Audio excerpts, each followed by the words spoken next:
Magandang umaga.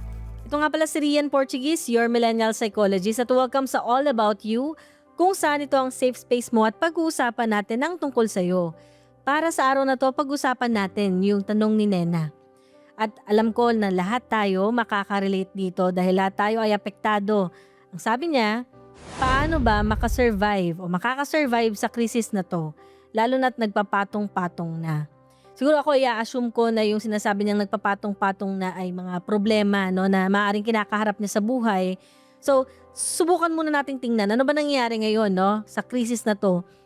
Isa sa mga na-o-observe natin yung nagmamahalang krudo, 'di ba? Yung presyo ng ng diesel, ng gas, yung mga na-encounter natin ngayon. At marami sa atin syempre ay gumagawa ng mga paraan kung paano siya masa-survive. Una munang tip natin, dahil meron tayong krisis na kinakaharap, ay importante na kilalanin natin ano-ano ba yung impact o yung nararamdaman natin dahil or dulot ng krisis na 'to. So, nakakaramdam ka ba ng galit? Nakakaramdam ka ba ng inis? Nakakaramdam ka ba ng kalungkutan or halo-halo? Ano-ano din ba yung madalas na pumapasok sa isip mo? Importante na isipin mong maigi kung papaano ka naapektuhan ng problemang 'to. Sabi natin kanina, ano nararamdaman, ano yung iniisip. Pangalawa, dito na natin titingnan ng malinaw, no? Subukan nating ilista, no, yung mismong impact nung krisis na 'to. Financial ba? Financial ba yung pinaka naaapektuhan sa'yo ngayon? Sa papaanong paraan? 'Di ba? Nagkakaroon ba tayo ng utang? Papaano ba tayo manghihiram kung sakaling ang feeling natin wala tayong mahiraman, ganyan.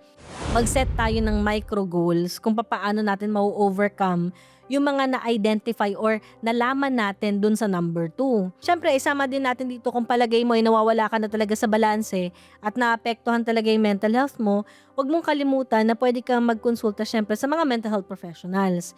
Kasi nakakatulong din talaga to para magkaroon ka ng specific na gagawin o kaya naman clarity para bumuti din yung lagay mo. Kasi mamaya may mga bagay pa pala nangyayari sa buhay mo na hindi natin na-take into account. Kaya maganda rin na magkonsulta kasi hindi naman automatic na kapag nagpakonsulta ka ay meron ka na kagad problema or mental health disorder. Kung minsan dapat preventive tayo, no? Para naman hindi na lumala yung ating sitwasyon. So sana na nagkaroon din kayo ng awareness dyan, no? Tsaka syempre may mga psychometricians din tayo dyan. So ayun, maraming salamat Nena sa tatanong na ito. Sana nakatulong siya kahit papano.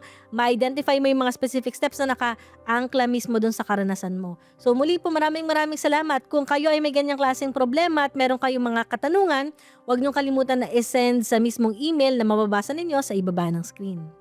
This is Rian Portuguese, your millennial psychologist. Maraming salamat.